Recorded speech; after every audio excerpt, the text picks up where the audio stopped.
Okay, thank you. Uh, I'm Nash, I'm a member of Team 12928, the Lightsaders, where you heard we're based in Austin, Texas. And I'm here to talk about what our team likes to call the rookie drop-off crisis. And so you might wonder, what is the rookie drop-off crisis? And to answer that, we're going to look at some numbers. So these are some numbers from rookie teams in Texas, in the Texas region. So every year, there's around 50 completely brand new rookie teams that join the FTC scene in Texas. And of those teams, around 30% drop out after just one season, which you can see from the two graphs. And that trend continues after 2 years. That same group of rookie teams devolves to around 50% after just 2 years of competition. And although it's natural for teams to have some sort of digression and decay in pure numbers, it's really, really intense among rookie teams. And so our team's looking at these numbers and we were wondering, why might this be happening? And so we have three different theories as to why we think this could be happening. Number one is just lack of funding. It's definitely harder as a rookie team to get sponsorships, as Rolos was talking about from the big corporations. You can definitely find them, but it's harder to do that. And that is kind of reinforced by the second point, the incredibly specific field of information in FTC. Rookie teams aren't going to have all the same information or knowledge that a veteran team might have. And by that, I mean like part legality, different part suppliers, like where to buy parts from, when you need to update your driver hub, because that's so specific, how to do programs like OpenCV and Roadrunner, and of course, how to find sponsorships. And these are all steps that a veteran team would have known after years of competing. And especially if a rookie team has a new coach, it's really hard for them to find this information. And that supports lack of funding. If they're not able to find sponsorships, it's harder for them to support the team. And it's really hard to find all this information, which can be really discouraging to a rookie team.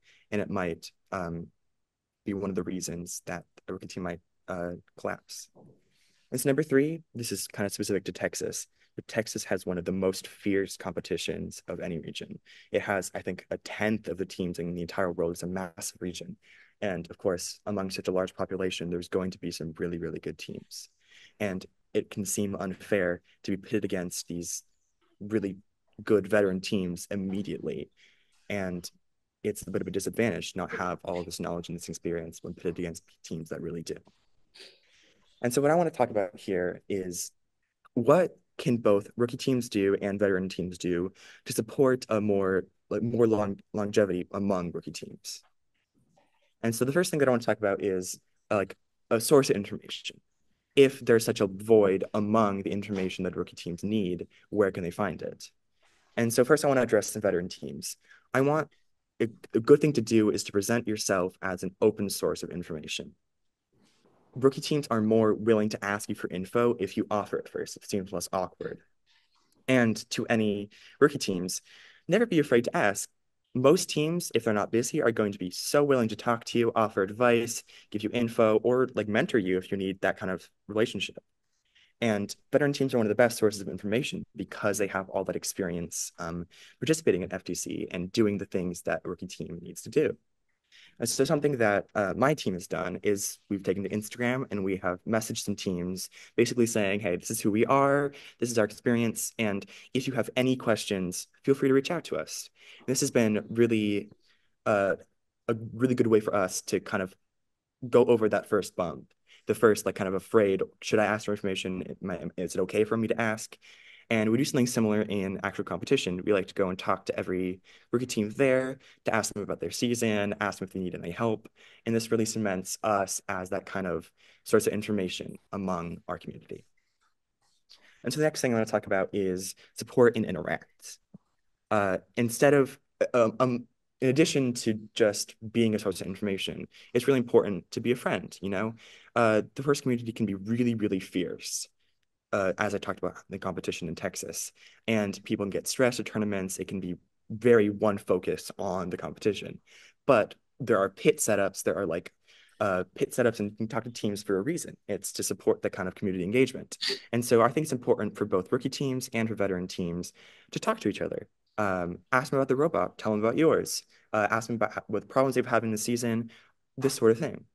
And this can really show the FGC is more than a competition. It's a networking area. It's a place to make friends, to have fun. It's a place to learn.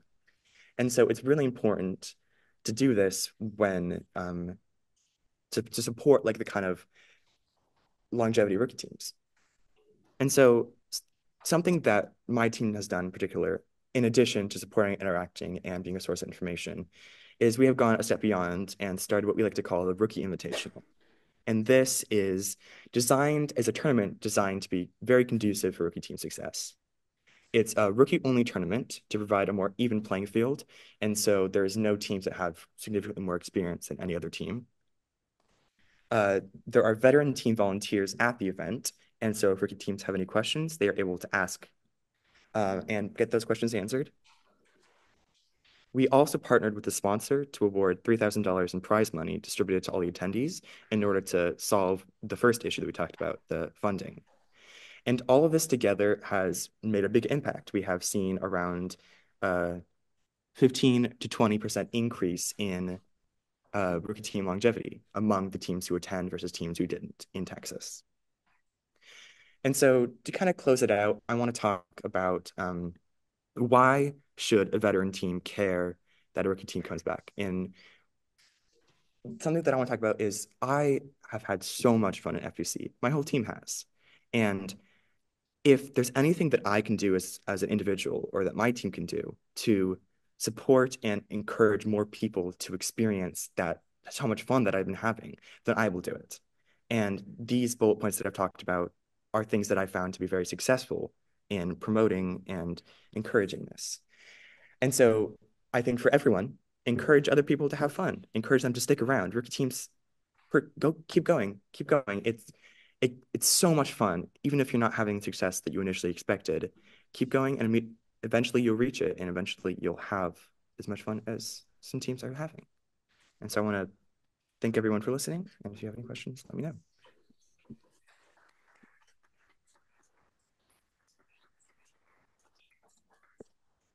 All right, thank you so much for that insightful presentation.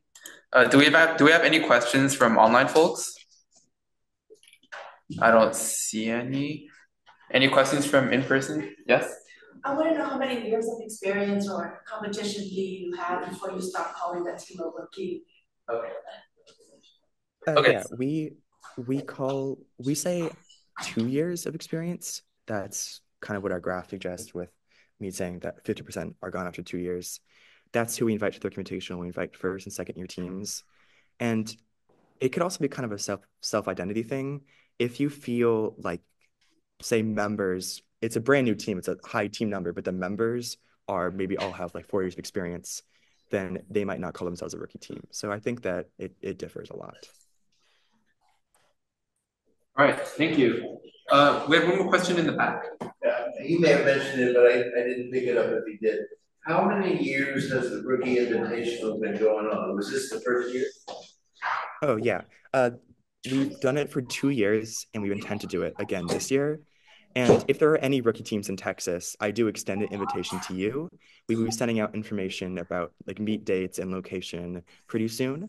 And so I encourage anyone to participate and get that kind of environment in your team. All right. If there are no more questions, thank you so much. Thank you.